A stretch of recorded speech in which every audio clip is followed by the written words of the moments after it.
Hello, BookTube. If you follow this channel, you may have seen me hold this book before. This is Before the Muses, an anthology of Akkadian literature, edited by Benjamin R. Foster.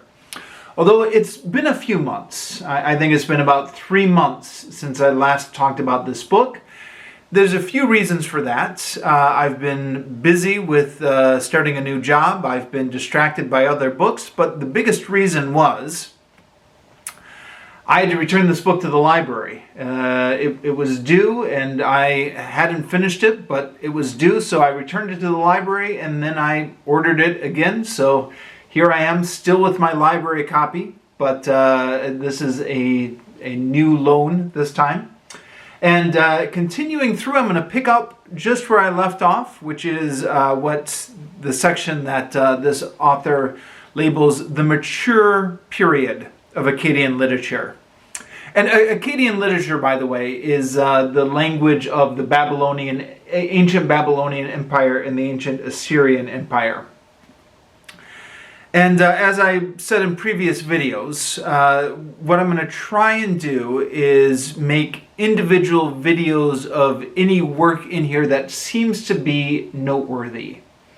And one way I judge whether or not something is noteworthy is if it's got its own Wikipedia article. And this one does. So this is Counsels of Wisdom, which is part of the wisdom literature here. It is, in this book, only 2 pages long. So here, and then, here. I could quite easily just read out the whole thing, and it would probably only take about like 5 minutes. But I'm going to try to avoid doing that because I think the translation is probably under copyright. Obviously, the original work itself, in the Akkadian language, has, I imagined, by this time passed into the public domain. But I think that the translations in this book are probably still under copyright. So I'm going to talk around it instead. In addition to what I got from this book, like I said, there's a Wikipedia article on here, which is this going to show up? You take my word for it. There's a Wikipedia article you can check, Counsels of Wisdom.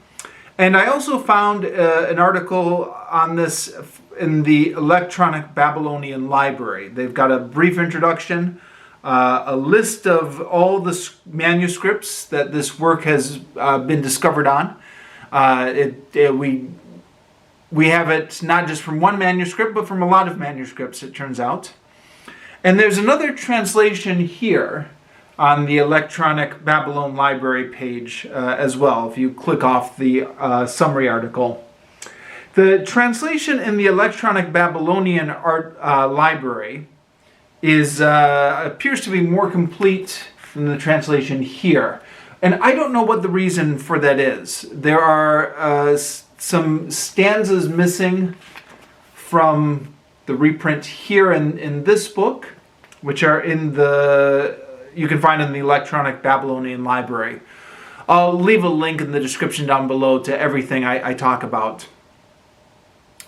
Now, there are some contradictions or differences between the information on Wikipedia and the information on the Electronic Babylonian Library about this work. And I guess that's a reminder to people like myself not to be too reliant on anything you find on the internet.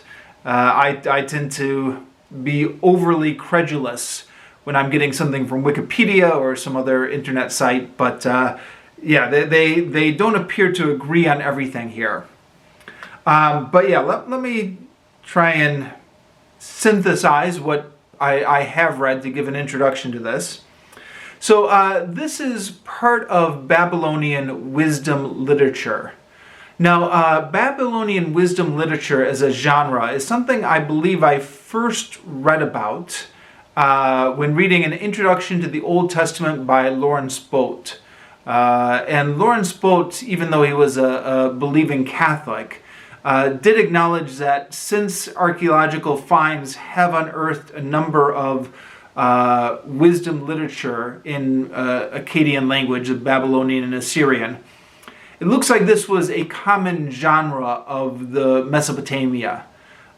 So that puts into context the wisdom literature like the book of Proverbs that we have in the Bible. And I believe a lot of the discussion about Babylonian wisdom literature is, how much of this is similar, directly influenced the wisdom literature in the Bible.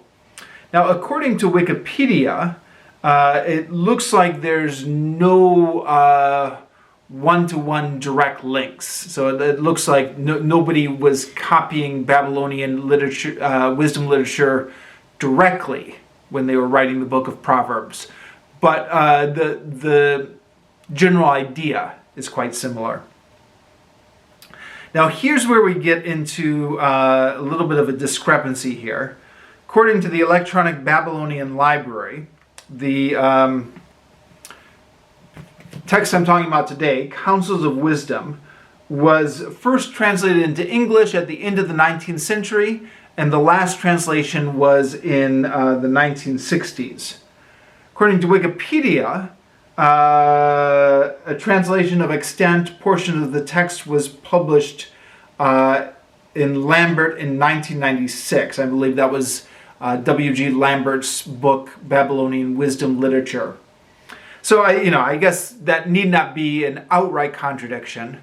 No, that is an outright contradiction, isn't it? Because the Electronic Babylonian Library says the last reconstruction appeared in 1960.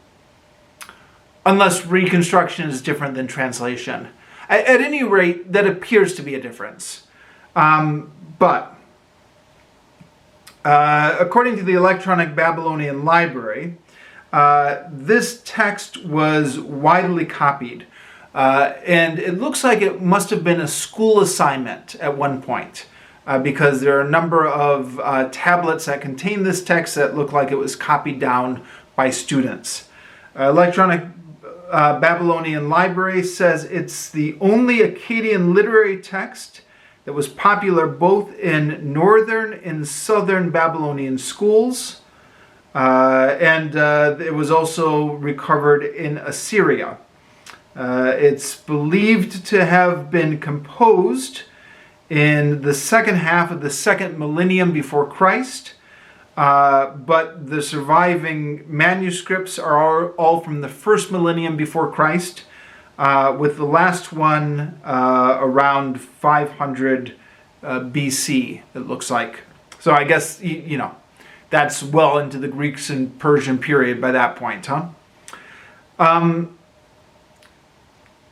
It's, like I said, it's wisdom literature, and it takes the form of someone talking, addressing a son.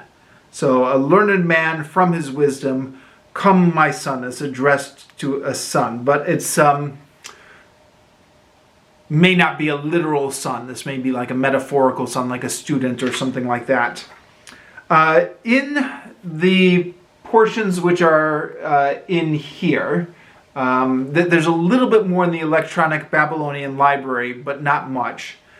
It says, don't talk to a frivolous person.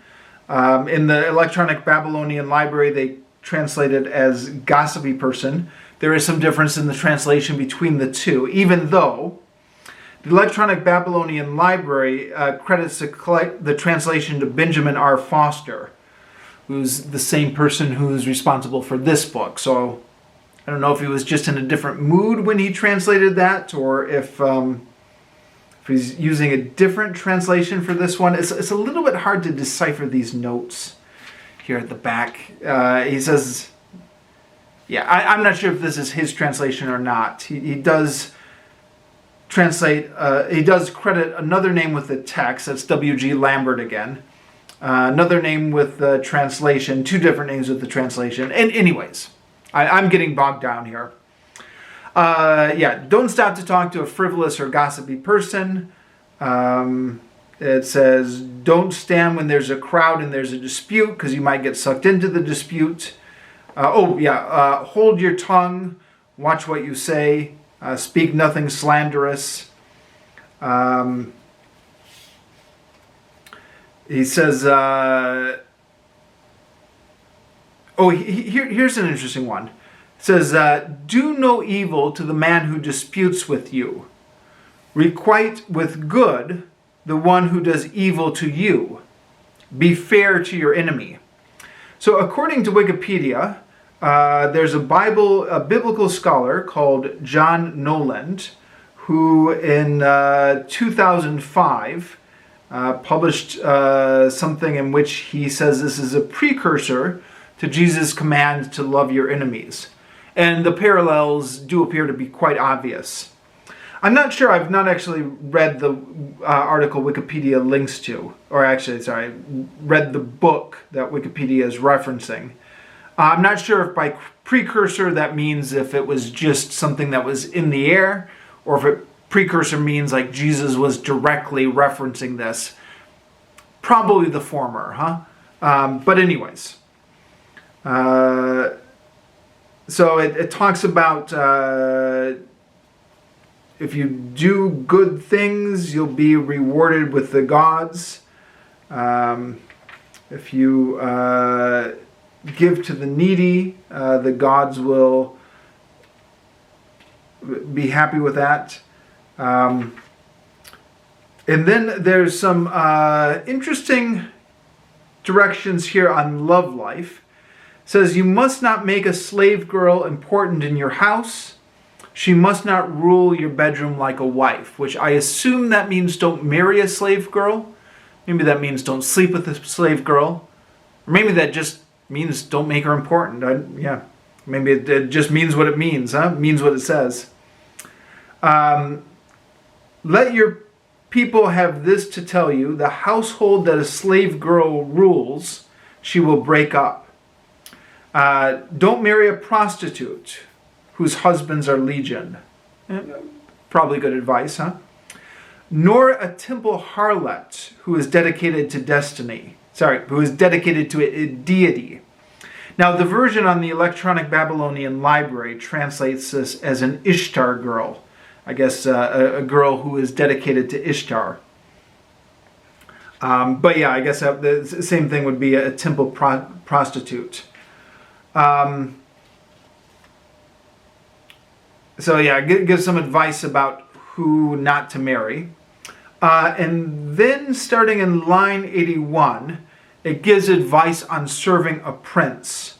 So if for some reason you find yourself in the service of a prince, like a palace official, then I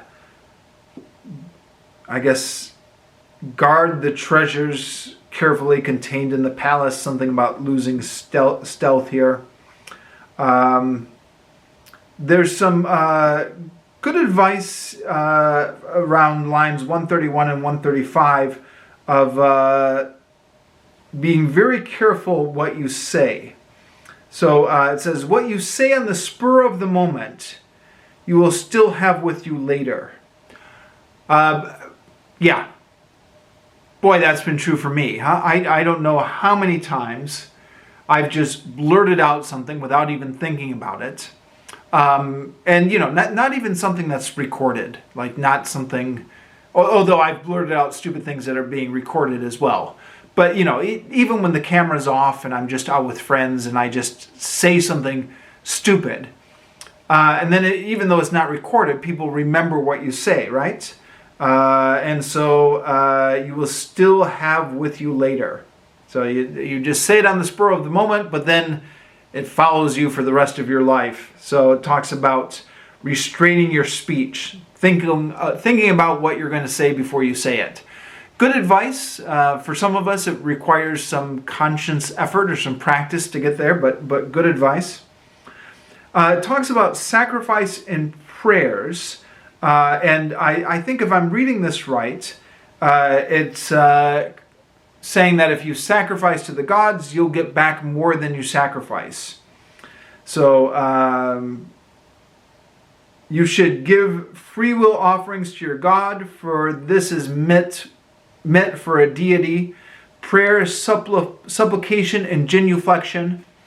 For every grain you render, your profit will be a talent. There's a note saying that a talent is a large sum of money, approximately 50 pounds of silver. So, sacrifice a grain, you get a talent of silver back. Brings to mind some of these televangelists, right, who say, donate to me and then God will reward you back with more money later. But in this case, there's no televangelist who's behind this con. There's nobody actually taking the money. It just sounds like it was life advice that sacrifice to the gods and you'll get back later. And that's, I think, most of the interesting stuff in here. So this is Counsels of Wisdom. At one time in Mesopotamian history, was one of the most widely read pieces of wisdom literature. And there you have it. So, for whatever that was worth, I will continue as I work my way through this book to make videos on noteworthy passages as I find them for whatever they're worth. Thank you very much, BookTube.